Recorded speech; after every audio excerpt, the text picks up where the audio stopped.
Hello everyone, I Lavina Kumawat welcoming you all at Scoreshala. I hope कि आपने last वाले video के जितने भी क्वेश्चंस थे वो सारे अच्छे से देख लिए होंगे। अरे देखना बहुत जरूरी है, अगर नहीं देखा है तो अभी देखिए। और क्यों जरूरी है? बिकॉज हम देख रहे हैं प्रीवियस ईयर क्वेश्चंस जो आपके लिए बहुत ज्यादा जरूरी है। जब हम तैयारी कर रहे हैं बोर्ड की तो हमारे पास में हमारे बुक के कंटेंट के अलावा हमारे पास प्रीवियस ईयर के क्वेश्चंस भी होने चाहिए। तो 2020 का हमने एक सेट कंप्लीट कर लिया था। कुछ आपके ऊपर कोड भी लिखे थे जो आपने आई होप कि देखे होंगे कि कौन से कोड के पेपर के अंदर कौन सा क्वेश्चन आया हुआ है। अब हम देखते हैं सेट 2 के अंदर हमारे कौन कौन से क्वेश्चन जो है वो बायोलॉजी के आ चुके हैं पहले के प्रीवियस ईयर के पेपर में, 2020 के पेपर में। भाई आप कंफ्यूज ना हुए, ना आप टेंशन ले, हम सारे ही ईयर्स के पेपर एक एक करके कंप्लीट करने वाले हैं। सो आ जाइए सेट 2 पर कि अब कौन से क्वेश्चन से स्टार्ट करना है। तो भाई कौन से करोगे? भाई बायोलॉजी से ही करोगे ना, बायोलॉजी चल रही है तो बायोलॉजी से ही करोगे। तो फिजिक्स चलेगी तो फिजिक्स से करना। चलो, the first question is construct a terrestrial food chain comprising 4 trophic levels. भाई ये तो बहुत ज्यादा इजी है, बहुत सिंपल क्वेश्चन है। इससे ज्यादा सिंपल क्वेश्चन तो हो ही नहीं सकता। क्यों नहीं हो सकता? बिकॉज जब इसने क्या कहा है, टेरेस्ट्रियल फूड चेन बनानी है, तो फूड चेन तो हमको पता है। टेरेस्ट्रियल फूड चेन बोला है मतलब जमीन के ऊपर वाली, पानी के अंदर वाली नहीं बनानी है। एक्वाटिक नहीं बना देना कि अच्छा प्लांट है, फिर फिश होगी, फिर बड़ी फिश होगी, फिर उससे बड़ी फिश होगी। नहीं, हमें कौन से लेनी है? टेरेस्ट्रियल फूड चेन का बोला है, मतलब जमीन के ऊपर वाली जो है। उसमें बोला है 4 ट्रॉफिक लेवल्स होने चाहिए। तो फर्स्ट हमारा क्या होता है ट्रॉफिक लेवल में? ऑलवेज प्रोड्यूसर होता है हमेशा, मतलब कि प्लांट्स होते हैं। तो सबसे पहला तो क्या हो गया? देखो ग्रास हो गया, प्रोड्यूसर हो गया, ठीक है। अब ग्रास हो गया, घास को कौन खाता है? तो घास के ऊपर देखा होगा ना राम जी का घोड़ा घूमते हुए, तो वो राम जी का घोड़ा क्या होता है? ग्रास हॉपर होता है। राम जी का घोड़ा नहीं लिख के आना एग्जाम के अंदर, मैम फिर वो बोलेगी नंबर भी आपके घोड़े के ऊपर ही बैठ के गए, नहीं मिलने वाले आपको। सो ग्रास है, ग्रास के बाद क्या होगा? ग्रास हॉपर होगा। Grasshopper is the primary consumer, plant और grass is the producer, because ये क्या करते हैं? खाना प्रोड्यूस करते हैं हमारे लिए। And grass hopper is the primary consumer, ठीक है। ये फर्स्ट टाइम वाला कंज्यूमर है, सबसे पहले इसी ने लिया है ग्रास को। फर्स्ट पहले आओ पहले पाओ वाला ऑफर नहीं है, ग्रास हॉपर ही लेने वाला है इसको पहले। चलो, तो घास को ले लिया ग्रास हॉपर ने। उसके बाद ग्रास हॉपर को बेचारे को कौन खा गया? ये तो घूम रहा था आराम से, फ्रॉग ने देखा इसको, लपक लिया उसको जाके। तो फ्रॉग ने क्या किया? ग्रास हॉपर को खा लिया, मतलब कि ये क्या है? सेकेंडरी कंज्यूमर हो गया। अब इस फ्रॉग को किसने खा लिया? तो फ्रॉग को खाया स्नेक ने, दैट इज टेरिटरी कंज्यूमर, जो 3rd नंबर वाला कंज्यूमर है। और देखो 4 ट्रॉफिक लेवल्स चाहिए थे, हो गए 4। First is grass, second one is grass hopper, third one is frog and fourth one is snake. अगर 5 बोला होता तो भाई अब क्या करते? तो 5 बोला होता तो कुछ नहीं करना है। स्नेक को कौन खाता है आगे लिख दो, बस इतना ही काम है, ज्यादा कुछ नहीं है। पिक्चर्स तो मैंने बनाई है आपके लिए सो दैट कि आपके लिए इजी भी हो जाए और आपको नींद नहीं आए पढ़ते पढ़ते। एंड अगर आप चाहो तो आप भी वैसे पिक्चर बना सकते हो, बहुत इजी है भाई। सांप बनाना तो बहुत इजी है, ठीक है। ग्रास हॉपर भी बेचारा छोटा सा तो होता है, इतना तो बना ही सकते हो। अगर पिक्चर बनाओगे तो नंबर भी पूरे के पूरे मिलेंगे। चलो, the next thing is next question. चलो, what will happen if we kill all the organism in one trophic level? एक ट्रॉफिक लेवल है, अगर हम उसके सारे ऑर्गेनिज्म को खत्म कर देते हैं तो फिर क्या होगा? अब देखो हमारे ट्रॉफिक लेवल्स क्या होते हैं, इस पिरामिड के अंदर बने होते हैं, ठीक है। ये हमारे ट्रॉफिक लेवल का होता है। ट्रॉफिक लेवल के अंदर देखो फर्स्ट कौन होता है? हमारा primary consumer, that is plants हो गई हमारे। प्लांट को कौन कौन खाता है? तो क्या सिर्फ ग्रास हॉपर खाता है? आप नहीं खाते हो? सब्जियां नहीं खाते हो क्या? खाया करो। चलो, यहाँ पे कौन होंगे? प्राइमरी कंज्यूमर्स होंगे और बहुत सारे एनिमल्स होंगे जो प्लांट्स को खाते हैं। अब वो जो बहुत सारे एनिमल्स है, हो सकता है उन बहुत सारे एनिमल्स को और बहुत सारे एनिमल्स खा रहे होंगे। तो भाई सपोज यहाँ वाले को यहाँ वाला खा रहा है, यहाँ वाले को यहाँ वाला खा रहा है। मैंने क्या किया कि मैंने ना मैं नहीं कर सकती लेकिन फिर भी मैं आपको बता देती हूँ। एज्यूम कर लो यार, क्या फर्क पड़ रहा है, इमेजिन कर लो, थोड़ी तो इमेजिनेशन रखो। तो एक जो ट्रॉफिक लेवल है भाई, ये जो ट्रॉफिक लेवल है ना, मैंने क्या किया, ये वाला नहीं कर सकते, चलो इसको छोड़ो। आप क्या करो, नेक्स्ट वाले को करो। नेक्स्ट वाले ट्रॉफिक लेवल मैं इसको कर रही हूँ, टॉप मोस्ट वाले को, तो मैंने इसको खत्म कर दिया, ठीक है। अगर मैंने इस वाले को खत्म कर दिया तो क्या होगा? और चलो टॉप मोस्ट भी एक बार छोड़ो, मैं सेंटर में कहीं पर कोई एक ट्रॉफिक लेवल है, मैं इस वाले ट्रॉफिक लेवल को खत्म कर देती हूँ।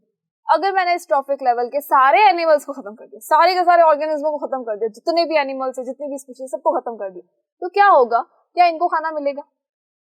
भाई इनका खाना कौन है? ये वाला है। तो अगर ये सारे खत्म हो चुके हैं तो क्या इनको खाना मिलेगा? बिल्कुल भी नहीं मिलेगा। अगर इनको खाना नहीं मिलेगा, भाई इनको ये वाला खाना चाहिए था, ये इनको मिला नहीं, तो क्या होगा? ये भी सारे के सारे खत्म हो जाएंगे बेचारे। और अगर इस वाले ट्रॉफिक लेवल के ऑर्गेनिज्म को किसी ने नहीं खाया, क्योंकि इनको खाने वाला कौन था? जो यहाँ पे था, जो यहाँ था वो इसको खाने वाला था, लेकिन अगर ये है ही नहीं तो कौन खाएगा? कोई नहीं खाएगा। तो इनकी पॉपुलेशन बहुत ज्यादा इंक्रीज हो जाएगी। तो सोचो ट्रॉफिक लेवल्स एक के गायब करते ही कितना इफेक्ट पड़ा।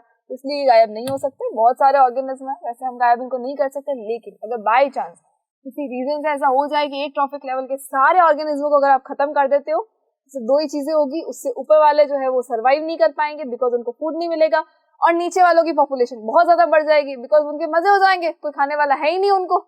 चलो, if we kill all the organism of one trophic level, it will imbalance our ecosystem definitely। हमारे इकोसिस्टम के अंदर क्या होता है कि भाई सब कुछ ना बैलेंस चलता है। सब बैलेंस क्यों चलता है भाई? एक ऑर्गेनिज्म है, उसको कोई दूसरा ऑर्गेनिज्म खाएगा, उसको कोई तीसरा ऑर्गेनिज्म खा लेगा, तो वो पॉपुलेशन जो होती है ना वो कंटिन्यूअसली बैलेंस होती रहती है कि ठीक है किसी की बढ़ गई किसी की कम हो गई, एक टाइम के बाद ऑटोमेटिकली दोनों बैलेंस हो जाएंगे।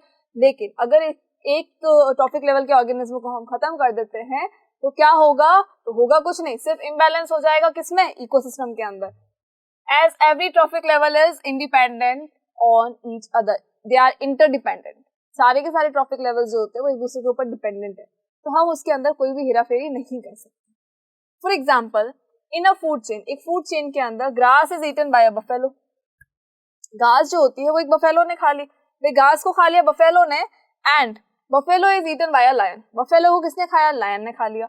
If all the lions of the population were to be removed, अगर सारे के सारे लायंस को हम हटा देते हैं, मतलब सबसे पहले देखो हमने क्या किया, पहले था हमारे पास ग्रास थी, ग्रास को किसने खाया? बफेलो ने खाया, और इस बफेलो को अगर खा लेता है लायन, और मैंने क्या किया लास्ट के अंदर भाई लायंस को ही हम रिमूव कर देते हैं, तो सोचो बफेलो को कौन खाएगा फिर? कोई भी नहीं। तो बफेलो की पॉपुलेशन कितनी ज्यादा बढ़ जाएगी। सो the number of buffalo will increase and this will ultimately leads to overgrazing। Buffalo की पॉपुलेशन बढ़ेगी तो डेफिनेटली ओवरग्रेजिंग भी होगी। भाई घास तो कम ही थी, कुछ बफेलो के लिए थी, वहां अगर बफेलोज को कोई खत्म नहीं कर रहा है तो बहुत सारे बफेलोज हो जाएंगे, और इतने ज्यादा बफेलोज होंगे तो ओवरग्रेजिंग होगी, और ओवरग्रेजिंग होगी मतलब घास को भी तो इफेक्ट पड़ेगा, and then overgrazing can lead to the barren land. Overgrazing की वजह से क्या हो सकता है कि लैंड जो है वो बैरन हो सकता है, मतलब जमीन जो है वो बंजर हो सकती है, which will ultimately lead to the soil erosion। इसकी वजह से क्या हो जाएगा? सॉइल एरोजन भी होगा, and we will be out of food again। Last क्या होगा? अल्टीमेटली हमें फूड नहीं मिलेगा। ठीक है, देखो लायंस को खत्म कर दिया तो बफेलोज इंक्रीज हो गए, बफेलो इंक्रीज हुए तो उन्होंने किसको खा लिया? ग्रास को खा लिया, ग्रास ज्यादा खा ली, जमीन के ऊपर घास है ही नहीं तो जमीन बंजर हो जाएगी, और साथ साथ में क्या होगा? सॉइल एरोजन होगा, और जब बंजर हो जाएगी जमीन तो क्या हमारे लिए फूड उगेगा? नहीं उगेगा, और फूड नहीं उगेगा तो फिर हम खाएंगे क्या? इसलिए हमें भी क्या नहीं मिलेगा? फूड नहीं मिलेगा हमें। चलो, आई होप कि ये क्वेश्चन आपको समझ में आ गया होगा। वैसे बहुत इजी सी चीज थी, ज्यादा कोई टिपिकल नहीं है, बट स्टिल आपको लिखना कैसे है तो इस तरह से आपको आंसर लिखना है। जब भी आप आंसर लिखते हो तो ध्यान रखिए कि जो आपको पता है कि भाई हाँ होने से क्या होगा इससे, वो आपने लिख दिया, उसके बाद एक एग्जाम्पल से भी आप उसको समझा सकते हो या एक पिक्चर से भी आप उसको एक्सप्लेन कर सकते हो, सो दैट कि आपको पूरे पूरे मार्क्स मिले। The next thing is calculate the amount of energy available to the organism at the fourth trophic level if the energy available to the organism at the second trophic level is 2000 joule. मतलब अगर हमारे पास suppose एक first trophic level है, एक first trophic level है, वहां पर तो हमें एनर्जी दी नहीं है, लेकिन जब हम सेकेंड ट्रॉफिक लेवल पे आएंगे तो वहां हमारे पास एनर्जी कितनी है? वहां है 2000 जूल की एनर्जी है। ठीक है, नेक्स्ट ट्रॉफिक लेवल पे जाओगे तो क्या हो जाएगा? 10% लॉ के अकॉर्डिंग क्या होगा? थर्ड ट्रॉफिक लेवल पे क्या हो जाएगा? 2000 जूल का ओनली 10% आगे जाएगा। इसका 10% मतलब कितना हुआ? 10%। कैलकुलेट करके देखो तो देखो कैलकुलेशन पता है ना कैसे होती है, तो ये इस तरह से होती है कैलकुलेशन। मैथ्स भी देखो इसमें इंक्लूड हो गया। कैलकुलेशन किस तरह से होगी? इस तरह से होगी, एक जीरो कम मत लगाओ, 2 0 से 2 0 कैंसिल, 20 मल्टीप्लाई बाय 10 इज 200, मतलब कि यहाँ पे कितना मिलेगा? 200 जूल मिलेगा। किसको? तो थर्ड ट्रॉफिक लेवल को मिलेगा।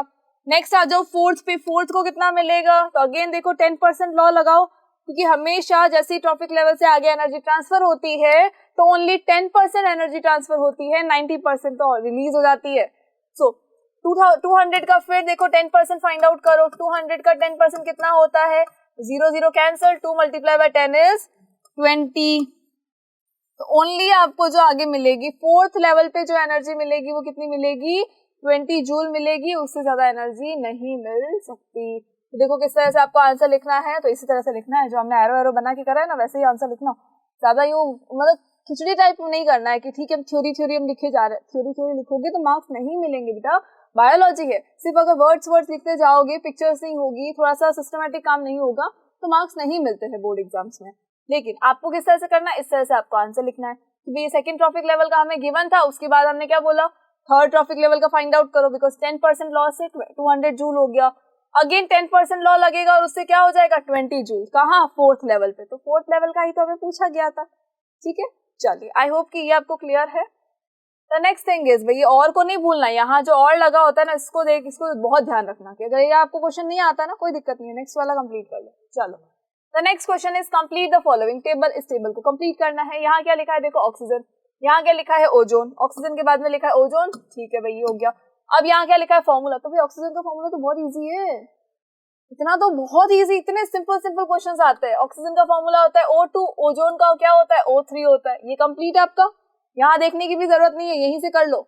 उसके बाद देखो बेनिफिट्स टू बायोटिक कंपोनेंट, इनके बेनिफिट्स क्या होते हैं, ऑक्सीजन कहाँ जरूरी है, सांस लेना छोड़ दो बेटा, ठीक है, एक दिन सांस मत लो क्या हो जाएगा, मर जाएंगे ना, एक दिन क्या थोड़े टाइम में मर जाएंगे, इसलिए ऑक्सीजन की रिक्वायरमेंट कहाँ होती है, ब्रीदिंग में और रेस्पिरेशन में जरूरत होती है। ब्रीदिंग और रेस्पिरेशन के लिए हमें ऑक्सीजन की बहुत ज्यादा रिक्वायरमेंट है। एंड ये मत लिख के आना फोटोसिंथेसिस में, फोटोसिंथेसिस में CO2 की रिक्वायरमेंट होती है, O2 की रिक्वायरमेंट नहीं होती है। ओजोन क्यों काम में आता है, ओजोन लेयर तो पता होगी, अर्थ के ऊपर एक ओजोन लेयर होती है जो कि डिप्लीट नहीं होनी चाहिए लेकिन वो हो रही है, क्या करती है वो यूवी रेज से आपको प्रोटेक्शन देती है, आपको यूवी रेज से प्रोटेक्शन देने का काम करती है।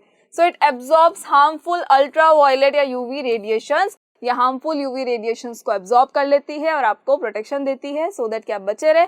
लेकिन हम भी कम थोड़ी ना है, हम तो फिर गाड़ियां चलाएंगे, CO2 को इंक्रीज करेंगे, CFC को इंक्रीज करेंगे, सो दैट कि ओजोन डिप्लेशन हो जाए और हमें यूवी रेज आके हार्म करे। चलो, द नेक्स्ट क्वेश्चन इज, इसी का नेक्स्ट है, ABC पार्ट चल रहा है अभी, ठीक है।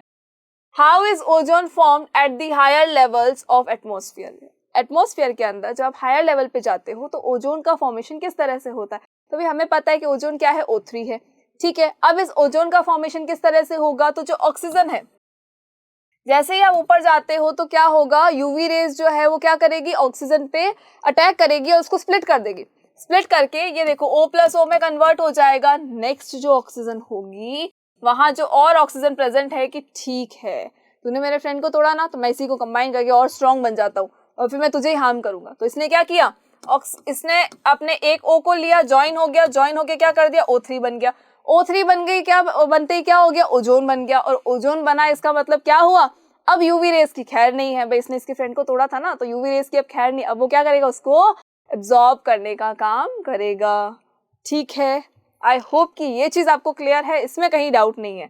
सो इसको क्या लिखना है हमें, oxygen molecule splits into atomic oxygen, भाई O में कन्वर्ट हो जाता है ना, at higher levels of an atmosphere because of higher energy of UV radiations, जो higher energy होती है UV radiations की, उसकी वजह से देखो ये स्प्लिट हो जाएंगे और स्प्लिट होने के बाद क्या होगा, आगे एक O ज्वाइन होगा, O ज्वाइन होते ही O3 बन गया, O3 बनते ही क्या बना, ओजोन बना, ओजोन की वजह से क्या होगा, यूवी रेज एब्जॉर्ब हो जाएंगे।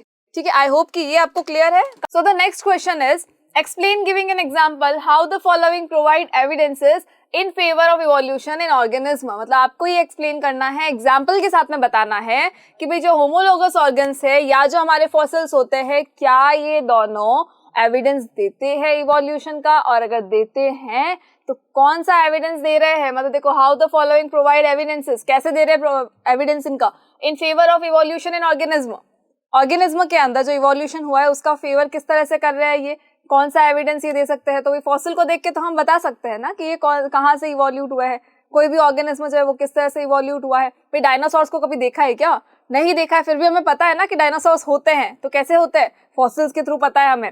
वैसे ही होमोलोगस ऑर्गन्स के, क्या ये आपको इवोल्यूशनरी एविडेंस देता है, तो भाई डेफिनेटली देता है, और कैसे देता है तो देख लीजिए। होमोलोगस ऑर्गन्स आपको पता है कि कौन से होते हैं, लास्ट वीडियो में हमने डिस्कस किया था कि होमोलोगस ऑर्गन्स कौन से होते हैं, वो ऑर्गन्स जिनका बेसिक स्ट्रक्चर जो है वो सिमिलर होता है एंड ओरिजिन भी सिमिलर होगा, लेकिन उनका जो फंक्शन है वो डिफरेंट होगा। तो देखो होमोलोगस ऑर्गन्स कौन से है कि भाई ये, इनको देख लो, ये याद है ना, हमेशा यही तो देखते हो, इनको तो बहुत अच्छे से याद कर लो और इतना अच्छे से इसको रट लो ना कि हमें अगर नींद में भी पूछे ना, भाई रटना नहीं, समझना है, नींद में भी अगर कोई पूछे ना तो हमें पता हो कि अच्छा इसका आंसर तो ये होने वाला है। ठीक है, चलो ये क्या है, होमोलोगस ऑर्गन्स है, कौन कौन से है? तो भाई 4 लिम्स है। किसके? ह्यूमन के 4 लिम्स है, मैमल्स के है, अदर किसी के हो सकते हैं, रेप्टाइल्स के, बर्ड्स के। सबके जो 4 लिम्स होते हैं वो इसी तरह का होता है, स्ट्रक्चर सबका सिमिलर होता है, लेकिन सबके फंक्शंस जो है वो अलग अलग होते हैं। किसी के 4 लिम्ब तैरने में हेल्प करते हैं, किसी के 4 लिम्ब जो है वो उड़ने में हेल्प करते हैं, और किसी के 4 लिम्ब मतलब हमारे 4 लिम्स जो है, हाथ जो है हमारे, क्या काम करते हो? पेन पकड़ते हो, पढ़ना पड़ता है ना, लिखना भी तो पड़ता है, तो किससे पकड़ोगे भाई? हाथ नहीं होंगे तो। खाना भी तो खाना होता है, अपने हाथों से ही खाते हो, किसी और चीज से खा नहीं सकते, कोई और हमें आके खिलाने वाला है नहीं, तो हम अपने हाथों से ये सारा काम करते हैं। बाकी सारे जो ऑर्गेनिज्म है वो अपने हाथों से, मतलब अपने 4 लिम्ब से दूसरा काम करते हैं, और हम सिर्फ खाने का काम करते हैं। चलो, होमोलोगस ऑर्गन्स क्या हो गए? Mammals have 4 limbs as do birds, reptiles and amphibians. सबके पास 4 लिम्स है, लेकिन सबके फंक्शंस डिफरेंट डिफरेंट होंगे, सेम नहीं होंगे। The basic structure of the limbs is similar through it has been modified to perform different functions in various vertebrates. सारे के सारे वर्टब्रेट्स के अंदर क्या हुआ? जैसे जैसे उनके एरियाज है, लाइक कुछ है जो हवा में उड़ते हैं, कुछ है जो पानी में रहते हैं, कुछ है जो हमारे तरह जो जमीन पे ही रहते हैं, तो इन सबके एरियाज के अकॉर्डिंग, मतलब जो जहाँ पर है उनके जिस तरह से उनको काम करना है उसके अकॉर्डिंग जो है उनके 4 लिम्स जो है वो मॉडिफाइड हो चुके हैं, और वो मॉडिफाइड होने के बाद में सेपरेट फंक्शन परफॉर्म करते हैं, लेकिन उनका बेसिक स्ट्रक्चर सिमिलर है। Therefore these are homologous organ. इसीलिए क्या है? होमोलोगस ऑर्गन है, और ये एविडेंस देते हैं। ये कौन सा एविडेंस देते हैं? तो भाई ये एविडेंस किस तरह से देंगे इवोल्यूशन का? तो भाई इवोल्यूशन का एविडेंस इसलिए दे रहे हैं बिकॉज इनका स्ट्रक्चर सिमिलर है, और अगर स्ट्रक्चर सिमिलर है मतलब ये कहीं ना कहीं से तो रिलेटेड है। स्ट्रक्चर सिमिलर है मतलब कहीं ना कहीं से रिलेटेड होंगे। अगर रिलेटेड नहीं होते तो स्ट्रक्चर इनका बिल्कुल डिफरेंट होना चाहिए था, बट सिमिलर है, इसका मतलब है ये इवोल्यूशन में हेल्प, इवोल्यूशन के सारे एविडेंस जो है वो ये देते हैं। ये देख रहा है ना कि ये सारे क्या है, ये इवोल्यूशन से ही तो आए हैं, डायरेक्ट तो हो नहीं सकता। एक ऐसी कोई स्पीशीज थी, फिर वो बहुत जगह चेंज हो गई, फिर चेंज होते होते होते होते क्या हो गया, उनमें से कुछ पार्ट जो था स्पीशीज का उसने तो इस तरह का स्ट्रक्चर बना लिया, कुछ पार्ट था उसका स्ट्रक्चर ऐसा हो गया, कुछ पार्ट था इसका स्ट्रक्चर ऐसा हो गया। किसके अकॉर्डिंग हुआ? उनके काम के अकॉर्डिंग और उनके हैबिटेट के अकॉर्डिंग, मतलब जहां वो रहते हैं उसके अकॉर्डिंग हो गया चेंज। चलो, the next thing is fossils. Fossils क्या बताते हैं, किस तरह से बता रहे हैं? तो भाई study of fossils of archaeopteryx dinosaurs show the presence of feathers used for insulation in cold weather. जब हेरिडिटी और इवोल्यूशन पढ़ा था तब बताया था कि जो डायनासोर के जो फेदर्स थे वो किसके काम आते थे? उनको सर्दी से बचाने के काम आते थे, लेकिन उस टाइम वो उड़ नहीं सकते थे। क्यों नहीं उड़ सकते थे? बिकॉज उनका जो वजन था वो उनके फेदर्स के कंपैरेटिवली बहुत ज्यादा था, तो फेदर्स उतना वो वजन झेल नहीं सकते थे, तो वो उड़ नहीं पाते थे। धीरे धीरे धीरे क्या हुआ, उनका वजन कम होता गया और फेदर्स जो है वो स्ट्रांग होते गए, और जब फेदर्स स्ट्रांग हो गए तो एक टाइम के बाद उन्होंने उड़ना शुरू कर दिया, तो वो किस में कन्वर्ट हो गए? बर्ड्स में कन्वर्ट हो गए। सो ये देखो, ये हमारे डायनासोर्स, यहाँ से देखो, यहाँ से यहाँ तक आए, यहाँ से यहाँ तक आए, और लास्ट में क्या बन गए? बर्ड्स बन गए। और जो बर्ड्स नहीं बन पाए, जो अपने अंदर एडेप्टेशन नहीं कर पाए, जो अपने अंदर इवोल्यूशन नहीं कर पाए, वो सारे क्या कहाँ चले गए? फॉसिल्स में। मिलते हैं ना आज भी हमें फॉसिल्स के अंदर, भाई इनका फॉसिल भी मिल जाएगा, इनका भी मिल जाएगा, इनका भी मिल जाएगा। कार्टून में क्या देखा है ना, कार्टून के अंदर कि एक आग उगलने वाला डायनासोर होता है जो उड़ता था, और कुछ डायनासोर ऐसे होते थे जिनके पंख होते थे लेकिन वो उड़ नहीं पाते थे, वो सिर्फ उनको कोल्ड से बचाने के लिए काम में आते थे। तो कहाँ से देख सकते? अब ये चीजें कहाँ मिलती है? हमें फॉसिल्स में मिलती है। जिन्होंने अपने अंदर इवोल्यूशन किया वो सब बन गए बर्ड्स, जो इवोल्यूशन नहीं कर पाए वो फॉसिल्स में चले गए, फॉसिल्स में कन्वर्ट हो गए। चलो, तो ये स्टडी ऑफ फॉसिल क्या बताती है हमें कि भाई फॉसिल की स्टडी से ही हमें पता चला कि भाई जो डायनासोर्स थे उनके फेदर्स कोल्ड वेदर में काम आते थे, और अब जो है वो बर्ड्स बन चुके हैं। तो कैसे बन गए? इवोल्यूशन की वजह से बन गए। चलिए, the next thing is, next question is, next thing नहीं क्वेश्चन, पढ़ाते पढ़ाते मैं भूल जाती हूँ हमेशा कि क्वेश्चन है, नेक्स्ट थिंग नहीं है। हम पढ़ थोड़ी ना रहे, हम तो सिर्फ क्वेश्चंस को रिवाइज कर रहे हैं। चलो, व्हाट आर क्रोमोसोम्स? क्रोमोसोम्स क्या होते हैं? Explain how in sexually reproducing organism the number of chromosomes in the progeny is maintained. Simple सी चीज है, सबसे पहले पूछा क्रोमोसोम्स क्या है, ठीक है, तो ये तो हमको पता है, नहीं पता तो मैं बता दूंगी ना, अभी टेंशन नहीं लेनी। चलो, क्रोमोसोम्स क्या है, और सेकंड थिंग कि जो क्रोमोसोम्स का जो नंबर है वो सारे ऑर्गेनिज्म के अंदर, भाई रिप्रोडक्शन हुआ तो ऑर्गेनिज्म का नंबर या तो आधा हो जाना चाहिए था या डबल हो जाना चाहिए था, तो ये डबल क्यों नहीं हुआ? मतलब वो नंबर मेंटेन कैसे है? क्रोमोसोम सारे ह्यूमन बींग्स के अंदर एकदम सेम कैसे हो सकते हैं? उनका नंबर चेंज क्यों नहीं करता, उनका नंबर वैरी क्यों नहीं करता, ये आपको बताना है। सो फर्स्ट थिंग इज कि chromosomes are thread like structures present in nucleus containing genetic material और डीएनए। ठीक है, एक लाइन के अंदर पूरा हो गया। अब मैं आपको एक्सप्लेन करती हूँ कि कहाँ से आया। तो इस लाइन के अकॉर्डिंग तो ये है कि क्रोमोसोम्स क्या है? It is a thread like structure, एक धागे जैसा स्ट्रक्चर है। कहाँ प्रेजेंट होता है? न्यूक्लियस के अंदर। और इस क्रोमोसोम के ऊपर क्या होता है, जेनेटिक मटेरियल या होता है डीएनए। ठीक है, सिंपल सी चीज है। देखो एक हमारे पास है सेल, एक सेल है, सेल के अंदर क्या होता है, न्यूक्लियस होता है।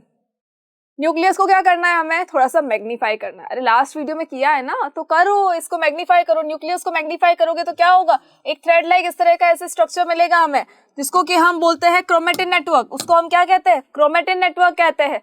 और यही क्रोमेटिन नेटवर्क जब उस सेल को डिवाइड होना होता है, जर्म सेल्स की बात कर रही हूँ मैं, जो गमेट्स होते हैं उनकी बात कर रही हूँ, मेल गमेट और फीमेल गमेट की, जब इस सेल को डिवाइड होना होगा तो ये जो क्रोमेटिन नेटवर्क है ये किस में कन्वर्ट हो जाएगा, ये क्रोमोसोम्स में कन्वर्ट हो जाएगा। ये क्रोमोसोम्स कहाँ प्रेजेंट थे अभी बताओ, अब आपको पता है कहाँ प्रेजेंट थे भाई, ये एक थ्रेड लाइक स्ट्रक्चर थे। ठीक है, कहाँ प्रेजेंट थे, तो वापस ऊपर चले जाओ, न्यूक्लियस के अंदर प्रेजेंट थे। इनके ऊपर अभी क्या है, तो इनके ऊपर है डीएनए, जो कि आपके आंखों का कलर, आपकी हाइट, आपके स्किन का कलर, आपके बालों का टेक्सचर सब कुछ बताता है, आपकी वॉइस बताता है। आपकी आंखें आपके पापा से मैच करेगी या मम्मी से मैच करेगी, ये भी कौन बताएगा, यही क्रोमोसोम बताएगा। क्रोमोसोम के अंदर जो जीन प्रेजेंट है ना वो बताएंगे आपको। तो क्रोमोसोम के अंदर क्या प्रेजेंट होता है, अगर क्रोमोसोम को आप मैग्नीफाई कर दो, क्रोमोसोम्स को भी मैग्नीफाई कर दो, तो क्रोमोसोम को जब मैग्नीफाई करोगे तो हमें क्या मिलेगा, तो इससे हमें मिलेगा हमारा डीएनए। डीएनए मिलेगा, और डीएनए के अगर ये जो स्ट्रक्चर्स है इनको आप सेपरेट करोगे तो हमें एक पर्टिकुलर जीन मिल जाएगा। तो हमें किसके बारे में पूछा गया, क्रोमोसोम्स के बारे में। तो हम बता क्यों रहे, ज्यादा नहीं बताएंगे हम, ज्यादा हम सिर्फ क्रोमोसोम्स का लिखेंगे। क्रोमोसोम क्या होता है, it is a thread like structure. Chromosomes क्या होता है, it is a thread like structure, जो कहाँ प्रेजेंट है, न्यूक्लियस के अंदर प्रेजेंट है। न्यूक्लियस के अंदर प्रेजेंट है। लेकिन अब क्रोमोसोम के ऊपर है क्या, तो क्रोमोसोम के ऊपर है आपके जो जेनेटिक मटेरियल होता है या जो डीएनए है वो प्रेजेंट है। डीएनए जीन सेम ही चीज है। चलो next question is explain how in sexually reproducing organism the number of chromosomes in the progeny is maintain. अब नंबर ऑफ क्रोमोसोम किस तरह से मेंटेन होता है, तो भाई नंबर ऑफ क्रोमोसोम इसलिए मेंटेन हो जाता है बिकॉज ये देखो, थ्योरी तो हमें देखनी है, थ्योरी के साथ साथ हमें हमेशा क्या बनानी है, पिक्चर्स बनानी है। कैसे भूलना बिल्कुल भी नहीं है, जो हमने अभी पिक्चर बनाई थी ना कि हम उसको मैग्नीफाई करेंगे, वो सारा भी बनाना है आपको एग्जाम के अंदर। कैसे बनाना है, तो पहले बना देना एक सेल, न्यूक्लियस को मैग्नीफाई कर देना, बकायदा लिख देना कि हम मैग्नीफाई कर रहे हैं उसको। मैग्नीफाई करा तो क्या मिला, क्रोमेटिन नेटवर्क मिला। क्रोमेटिन नेटवर्क जब उसको डिवाइड हो रहा होगा सेल को तो क्या होगा, क्रोमोसोम्स में कन्वर्ट हो जाएगा। और क्रोमोसोम के ऊपर क्या प्रेजेंट है, डीएनए और जीन प्रेजेंट है। चलिए अब हमको देखना है एक मेन थिंग। मेन थिंग क्या है कि भाई मदर से हमें 50% कैरेक्टर मिलते हैं, फादर से भी हमें 50% कैरेक्टर मिलते हैं, तो अगर 100% कैरेक्टर क्यों नहीं मिल सकते हमें। अगर एक सेल है उसके अंदर हमें बोला जाता है कि भाई 46 क्रोमोसोम्स होते हैं। ठीक है, तो एक सेल आता है मदर से, एक सेल आता है फादर से, तो 46 + 46 हो गए, डबल क्यों नहीं हो जाते। ये हमारे अंदर भी 46 कैसे है, तो यही हमको देखना है। और ये आपको पता भी है, कोई भी एक सेल जिसके अंदर 46 क्रोमोसोम्स अगर प्रेजेंट है, अगर एक सेल के अंदर 46 क्रोमोसोम्स प्रेजेंट है, दैट मीन्स कि हमारे पास कितने क्रोमोसोम्स है, 2n क्रोमोसोम है। और हम इस सेल को क्या कहते हैं, हम इस सेल को कहते हैं डिप्लॉइड स्ट्रक्चर, डिप्लॉइड सेल कहते हैं। हम कौन सा सेल कहते हैं, हम इसको डिप्लॉइड सेल कहते हैं। इन वर्ड्स को पता नहीं क्यों आप लोग भूल जाते हो, लेकिन मैं आपको भूलने थोड़ी ना दूंगी बेटा। चलो स्कोरशाला है, कहीं कुछ भी भूलने नहीं देगा आपको। डिप्लॉइड स्ट्रक्चर है, ठीक है। 46 क्रोमोसोम एक सेल के अंदर है, और उसके अंदर 46 क्रोमोसोम्स को हम क्या कहते हैं भाई, 2n स्ट्रक्चर है। 2n है तो सेल कौन सा हो गया, डिप्लॉइड सेल हो गया। अब मैं अगर इसको हाफ कर देती हूँ, कर सकते हैं, ठीक है, होगा ये हाफ। कैसे होगा बताऊंगी मैं आपको। मैंने इसका हाफ किया तो क्या हो गया भाई, 23 क्रोमोसोम्स हो गए, दैट मीन्स कि n हो गया। इसको हम क्या बोलेंगे, इस सेल को, अगर इसके अंदर 23 क्रोमोसोम्स है तो उस सेल को हम क्या कहेंगे, हैप्लॉइड सेल कहेंगे। उस सेल को हम कहेंगे हैप्लॉइड सेल, ठीक है। एक होता है हैप्लॉइड सेल, दूसरा होता है डिप्लॉइड सेल। हैप्लॉइड सेल का मतलब है उसके अंदर कितने क्रोमोसोम्स है, 23 क्रोमोसोम्स है, n बोल सकते हैं हम उसको। और 46 क्रोमोसोम्स है मतलब 2n है, दैट मीन्स कौन सा सेल है, डिप्लॉइड सेल है। हमारी बॉडी के सारे जो सेल्स होते हैं वो डिप्लॉइड सेल्स ही होते हैं। मतलब हमारी बॉडी के जितने भी सेल्स है उनके अंदर क्रोमोसोम्स कितने होते हैं, 46 क्रोमोसोम्स ही होते हैं। लेकिन जब मेयोसिस होता है, meiosis is the process of cell division. याद आया होगा अब तो कुछ। तो माइटोसिस और मेयोसिस होती है दो चीजें। माइटोसिस किसमें होता है भाई, बॉडी के सारे सेल्स में माइटोसिस ही होता है, उसी से सेल डिवाइड होती है और 2 पार्ट में डिवाइड हो जाती है, सिमिलर होती है, नंबर ऑफ क्रोमोसोम्स इक्वल होते हैं उनके अंदर। मतलब अगर एक सेल है 2 पार्ट में डिवाइड हो रही है, तो अगर इसके अंदर 46 क्रोमोसोम्स है तो इसमें भी 46 होंगे, इसमें भी 46 होंगे, ठीक है। लेकिन जब मेयोसिस की बात आती है तो मेयोसिस के अंदर क्या होता है, नंबर ऑफ क्रोमोसोम्स जो है वो हाफ हो जाते हैं। और मेयोसिस होता किस में है भाई, सेल डिवीजन के दो प्रोसेस हमने बोले। जब हम बोल रहे बॉडी के सारे ही सेल्स में माइटोसिस होता है तो मेयोसिस कहाँ होता है, तो मेयोसिस सेल डिवीजन होता है हमारे गमेट्स में। जो मेल गमेट और फीमेल गमेट होते हैं, जो जर्म सेल्स होते हैं, उनके अंदर हमेशा जो सेल डिवीजन होगा वो कौन सा होगा, मेयोसिस होगा। मेयोसिस के अंदर क्या होता है कि जो आपके क्रोमोसोम्स है, number of chromosomes daughter cells के अंदर हाफ हो जाते हैं। Number of chromosomes daughter cell के अंदर क्या हो जाएंगे, हाफ हो जाएंगे। और वही हाफ नंबर ऑफ क्रोमोसोम्स जो है ना, वही हमें मिलने वाले हैं हमारे मदर और फादर से। सो अब आ जाओ इस पिक्चर पे। इस पिक्चर के अंदर देखो क्या हो रहा है कि भाई ये कौन है, मेल है, ये है हमारी फीमेल। मेल के अंदर क्या होता है, टेस्टिस होता है। फीमेल के अंदर क्या होता है, ओवरी होता है। ओवरी से क्या मिलेगा, एग मिलेगा। ओवरी से मिला एग, जो अभी क्या था, डिप्लॉइड स्ट्रक्चर है, ठीक है। उसके बाद क्या है, टेस्टिस से क्या मिलेगा, स्पर्म मिलेगा। स्पर्म भी क्या है, डिप्लॉइड स्ट्रक्चर था, लेकिन जब मेयोसिस होगा इनके अंदर, तो मेयोसिस के बाद देखो कितनी सेल्स बनती है, मेयोसिस के बाद बनती है 4 सेल्स, 4 डॉटर सेल्स बनती है मेयोसिस के बाद, जिसके अंदर नंबर ऑफ क्रोमोसोम्स हमेशा हाफ हो जाते हैं, ठीक है। इतनी बात क्लियर है। चलो, मेयोसिस होगा तो क्या हो जाएगा भाई, ये एग था, एग क्या है, एक सेल है। एग के अंदर क्या हो जाएगा, नंबर ऑफ क्रोमोसोम्स हाफ हो जाएंगे। हाफ होते ही ये कौन सा स्ट्रक्चर बन गया, हैप्लॉइड सेल बन गई, हैप्लॉइड स्ट्रक्चर बन गया। स्पर्म के अंदर भी सेम चीज होगी। ये जो हमारे स्पर्म है इसके अंदर भी क्या होगा, स्पर्म जो है इसके अंदर भी क्या हुआ, ये रहा हमारा स्पर्म जो भाग रहा है आगे जाके, तो इसके अंदर भी क्या होगा, नंबर ऑफ क्रोमोसोम्स हाफ हो जाएंगे भाई। इसके अंदर भी n हो गया, इसमें भी हो गया n, मतलब ये दोनों स्ट्रक्चर कौन से हो गए, हैप्लॉइड स्ट्रक्चर्स हो गए, ठीक है। हैप्लॉइड सेल्स है, दोनों आगे जाके फ्यूज होंगे। फ्यूज देखो यहाँ ये फ्यूज हो गए। जब ये दोनों फ्यूज हुए, हैप्लॉइड थे, दोनों के अंदर n था, जब ये दोनों फ्यूज होंगे तो क्या हो जाएगा भाई, फ्यूज होने के बाद क्या हो जाएगा, फर्टिलाइजेशन होगा, बनेगा जाइगोट। लेकिन स्पर्म लेके आया था n, मतलब नंबर ऑफ क्रोमोसोम्स कितने थे, 23 थे, ठीक है। ये लेके आया था स्पर्म। एग था वो कितना लेके आया था, वो भी 23 लेके आया, और ये n, दोनों जब ज्वाइन होंगे मतलब क्या हो गया, फर्टिलाइजेशन हो गया, दोनों का फ्यूजन हो गया। फ्यूजन होते ही हमारे पास नंबर ऑफ क्रोमोसोम्स कितने आ गए, 46। और अब ये कौन सा स्ट्रक्चर बन गया, 2n स्ट्रक्चर बन गया। मतलब ये कौन सा स्ट्रक्चर हो गया, डिप्लॉइड स्ट्रक्चर हो गया। पेरेंट में भी डिप्लॉइड स्ट्रक्चर था, बट फर्टिलाइजेशन के बाद जो जाइगोट बना और जो बेबी बनेगा उसके अंदर भी कौन सा होगा, डिप्लॉइड स्ट्रक्चर होगा। सारे सेल्स क्या होंगे, डिप्लॉइड सेल्स होंगे, उनके अंदर नंबर ऑफ क्रोमोसोम्स क्या होंगे, 46 ही होंगे। आई होप कि अब ये क्लियर है कि नंबर ऑफ क्रोमोसोम्स जो है वो चेंज क्यों नहीं होते, वो अपना नंबर किस तरह से मेंटेन करते हैं, तो भाई मेयोसिस से मेंटेन कर लेते हैं। मेयोसिस से क्या हो जाएगा, एग सेल और जो स्पर्म सेल है, दोनों के जो डॉटर सेल्स एग सेल्स और स्पर्म सेल है, उनके अंदर जो नंबर ऑफ क्रोमोसोम्स होंगे वो हाफ हो जाएंगे बिकॉज ऑफ मेयोसिस। और जब हाफ हो गए हैं, हाफ होके जब दोनों मिलेंगे तो हाफ हाफ मिलके फुल हो जाएगा। तभी तो हम बोलते हैं 50% कैरेक्टर हमारी मदर से आते हैं और 50% कैरेक्टर हमारे फादर से आते हैं। हम दोनों की एग्जैक्ट कॉपी नहीं हो सकते, इसका आधा आधा मिलेगा तो क्या हो जाएगा, कुछ नया बनेगा, एक नए टाइप का प्रोटीन बनेगा। और वो नए टाइप का प्रोटीन कौन होगा भाई, हम, जिसके अंदर कोई भी कैरेक्टर पापा से या मम्मी से मैच कर ही नहीं रहा है। कुछ कैरेक्टर्स मैच करेंगे बट 100% हम उन दोनों के इक्वल या एक जैसे उनके नहीं हो सकते, मतलब हम आइडेंटिकल बिल्कुल भी नहीं होते हैं। चलिए, सो आई होप कि ये चीज आपको क्लियर है। देखो जाइगोट बना, जाइगोट के बाद देखो ये क्या आ गया, डिप्लॉइड स्ट्रक्चर हो गया, सेल डिवीजन एंड माइटोसिस होगा। अभी माइटोसिस क्यों होगा भाई, मेयोसिस किसमें होता है, ओनली मेल गमेट और फीमेल गमेट में होता है। बाकी के बॉडी के जितने भी सारे सेल्स होते हैं उनके अंदर होता है माइटोसिस। तो भाई बेबी जो होगा, क्या उसके अंदर सिर्फ मेल गमेट फीमेल गमेट होगा, नहीं ना, पूरी की पूरी बॉडी फॉर्मेशन होगा उसके अंदर। तो भाई इसके बाद जो होगा वो क्या होगा, सेल डिवीजन कंटिन्यूअसली होगा, माइटोसिस होता रहेगा, सो दैट कि वो जो बेबी है वो ग्रो कर जाए, अच्छे से डेवलप हो जाए, डेवलप होने के बाद में इस दुनिया में आ जाए। ठीक है, चलो आई होप कि ये चीज आपको क्लियर हो गई होगी। अब आपको आंसर लिखना कैसे है, तो भाई ये पिक्चर फॉर्म करनी है आपको, पिक्चर फॉर्म आप कर सकते हो। अगर रिमेंबर रहे, याद रहे तो कर लीजिएगा, ये नहीं याद रहे तो क्या करना है, तो हमें ये करना कुछ नहीं, सिर्फ इतनी सी पिक्चर फॉर्म करनी है। अगर ये फॉर्म नहीं हो रही है, सिर्फ इतना कर लो कि भाई मेल है, ये है हमारी फीमेल, दोनों के फ्यूजन से दोनों क्या देंगे, दोनों हमें देंगे, ये देगा हमें स्पर्म, ये देगा हमें, ये देगी हमें एग, जो क्या है एन है, ये भी क्या है एन है, दोनों क्या क्या है हैप्लॉइड स्ट्रक्चर है। जब दोनों का होगा फ्यूजन, तो फ्यूजन होते ही क्या हो जाएगा, एक बनेगा, फर्टिलाइजेशन होके क्या बनेगा, जाइगोट बनेगा, और वो जाइगोट क्या है, वो जाइगोट है 2n स्ट्रक्चर, और उसके बाद जो बेबी बनेगा वो 2n स्ट्रक्चर का बनेगा। ठीक है, चलो द नेक्स्ट थिंग नहीं, पहले इसका आंसर देखो कैसे आप लिखेंगे।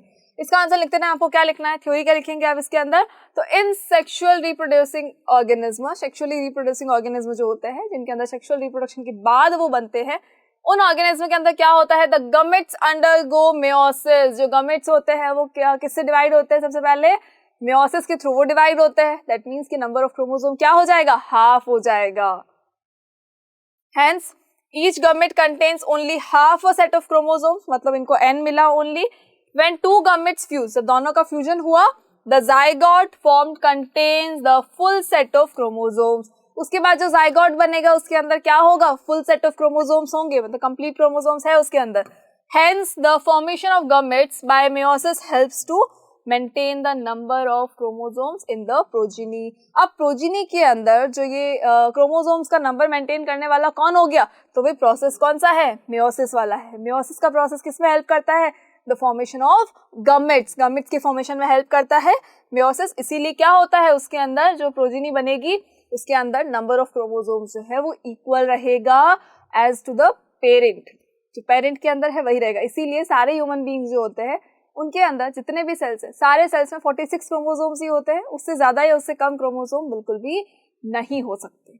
चलिए, the next question is List 3 different categories of contraception methods। contraception methods क्या होते हैं, प्रेगनेंसी को रोकने वाले मेथड्स जो है उनको हम कहते हैं contraception methods। कौन कौन से होते हैं, हमें तो 3 के बारे में बताना है, हम 3 का नाम ले लेते हैं। The first one is chemical method। chemical method का मतलब होता है हम किसका यूज करेंगे, पिल्स का यूज करेंगे। हम जो कॉन्ट्रासेप्टिव पिल्स आती है या जो ओरल पिल्स आती है उनका यूज करेंगे, बट बेसिकली इनका यूज नहीं करना चाहिए। क्यों नहीं करना चाहिए, बिकॉज ये वुमेन के हार्मोन्स को बहुत ज्यादा इम्बैलेंस कर देती है, सो दैट कि उसकी बॉडी में बहुत ज्यादा अनवांटेड चेंजेस होने लग जाते हैं और उनकी बॉडी जो है इंटरनली वीक होने लग जाती है। बैरियर मेथड्स हो सकते हैं, हम एक बैरियर यूज कर सकते हैं, ठीक है, वुमन में भी हो सकता है, मैन में भी हो सकता है, बैरियर्स का यूज कर सकते हो। सर्जिकल मेथड वासेक्टोमी और ट्यूबेक्टोमी पता होगा। वासेक्टोमी क्या था, वासा डिफरेंशिया को कट करके उसको एकदम से टाई कर देना। ट्यूबेक्टोमी क्या था, जो फेलोपियन ट्यूब है उसको भी टाई कर देना वहां से कट करके। तो दीज आर द मेथड्स जो कि कॉन्ट्रासेप्शन में यूज किए जाते हैं। ये तो बहुत इजी है, इसमें कुछ ज्यादा कुछ है नहीं। चलिए, the next one is why has government of India prohibited prenatal sex determination by law. According to the government law हम सोनोग्राफी करवा के कोई भी बेबी का जो जेंडर है वो चेक नहीं कर सकते। क्यों नहीं कर सकते, ये क्यों प्रोहिबिटेड है। प्रीनेटल सेक्स डिटर्मिनेशन का मतलब होता है कि प्रेगनेंसी के टाइम पे, ड्यूरिंग प्रेगनेंसी अगर आप सोनोग्राफी करवा के चेक करवाते हो कि लड़का है या लड़की है और उसके बाद आप अपने हिसाब से उसको डील करते हो, तो ये हम नहीं कर सकते हैं। सोनोग्राफी पूरी ही बैन हो चुकी है उस टाइम। उसके लिए क्यों हो गई है ये आपको बताना है। अब इसका क्या रीजन है तो भी हमें पता है। जैसे ही लोगों को पता चलता है कि अच्छा इसके अंदर जो है वो बेबी गर्ल पल रही है और थोड़े टाइम बाद जो बाहर आने वाला है वो बेबी गर्ल है, तो गर्ल का नाम सुनते ही वो लोग क्या करते हैं, अबॉर्शन करवा लेते हैं या उसको अंदर ही मार दिया जाता है। तो उससे क्या होता है कि जो सेक्स रेशियो है, लाइक जो बॉयज और गर्ल्स का जो रेशियो है वो बहुत इम्बैलेंस हो जाता है। कभी सुना है क्या 1000 रेशियो 1000 लड़की और लड़के का? नहीं, बिल्कुल भी नहीं होता, बहुत कम है। लड़कियों का रेशियो कम होता है as compare to the boys. तो उसको कम करने के लिए गवर्नमेंट ने क्या किया है, गवर्नमेंट ने सोनोग्राफी को बैन कर दिया, प्रीनेटल सेक्स डिटर्मिनेशन को पूरा का पूरा बैन कर रखा है, प्रोहिबिट कर रखा है उन्होंने।